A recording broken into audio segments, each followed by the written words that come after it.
Hey guys, Jordan here, and in this video I'm going to be talking about whether or not I think you should lower your prices during a recession or lower or raise your price during inflation. So let's get into it.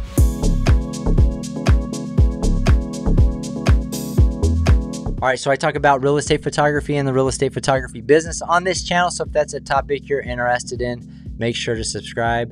In this video, I'm going to be talking about whether or not you should lower your prices or consider lowering your prices during a recession or raising your prices due to inflation. So over the last year or so, we have definitely bumped up wages within our company just to kind of keep up with inflation. But now we're seeing a slowdown in the marketplace. Real estate agents aren't necessarily closing as many properties as they were a year ago, albeit the volume is still pretty good, but with the increase in interest rates, that's creating an interesting scenario in the marketplace. I don't know if you follow the markets or not. Mortgage rates currently are around 6% when they were 2 to 3% less than a year ago. It seems like right now everybody's raising their prices. Oh, we just got to raise prices to keep up with inflation. With the funny thing is, here at Lister Pros, we haven't raised our prices on our photography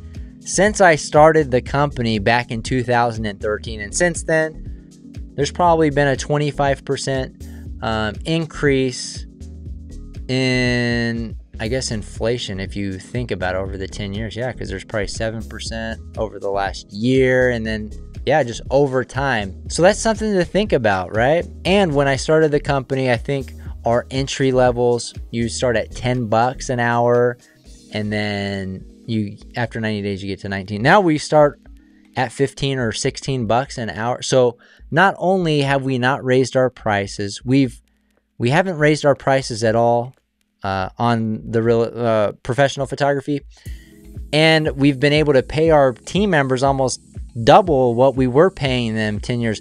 So how does that make sense for us as a business? Well, but the thing is, you got to look at things as a whole, right? And I think, a lot of things you can change on the business side of things with how you're spending your time, what your expenses like. I think we've gotten extremely efficient on how we shoot, the settings that we use, the editors that we use, the cost associated with all this. And, it has led to us not necessarily having to increase our prices and being able to retain our same structure from a profitability standpoint as we had years ago. So anyways, I think a lot of people are so gun shy about making internal changes, and there are times in business where you're making unpopular internal changes. And I think a few years ago, when we started to outsource a lot of our work to editors on Upwork or VAs and help out of the Philippines, and I think our web developers they're from India, but outsourcing made it so that we didn't necessarily have to raise our prices, right? So if you're in a scenario where, okay, now everything's so expensive, I got to pay my people $20 an hour or whatever, what can I do as a business owner to not necessarily increase my prices? Now, you might decide at the end of the day that you need to increase your prices, which I'm not opposed to. We may have to increase our prices in the future. I'm just saying we haven't, because we've always found solutions in the way that we operate, the way that we shoot, the way that we edit, the way that we hold people accountable, our processes. Can we revisit our process? Is this a necessary step? If not, let's remove it. How can we change the file types or this or that? How can we get to that end product that we're looking for in the most efficient manner? And I think there's a whole lot of things that you can change internally as a business to not only give yourself a raise, make it more efficient so you can do more jobs, just do more overall. I think it's not just a market. Okay, markets are all inflation or recession's best, let me lower my prices or increase my prices.